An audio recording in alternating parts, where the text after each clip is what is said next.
सतयुग में हिरण्याक्ष नाम का एक अत्यंत शक्तिशाली और अभिमानी दैत्य उत्पन्न हुआ, जो अपनी शक्ति और सामर्थ्य से तीनों लोगों को आतंकित करता था।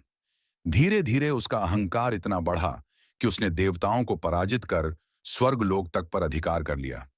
अपनी शक्ति का प्रदर्शन करने के लिए उसने पृथ्वी माता को अपने बलवान हाथों से उठाकर समुद्र की गहराई में छिपा दिया।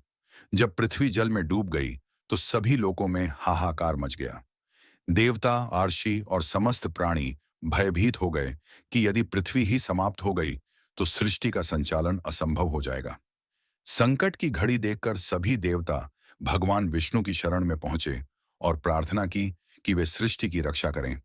तब भगवान विष्णु ने वराह अवतार धारण किया।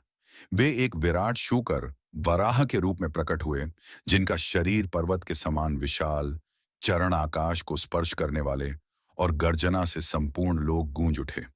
भगवान वराह सीधे क्षीर सागर में उतरे और गहराई तक जाकर पृथ्वी माता को खोज निकाला।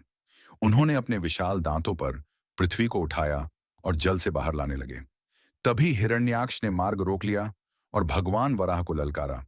इसके बाद दोनों के बीच घोर युद्ध हुआ, जो सहस्रों वर्षों तक चला।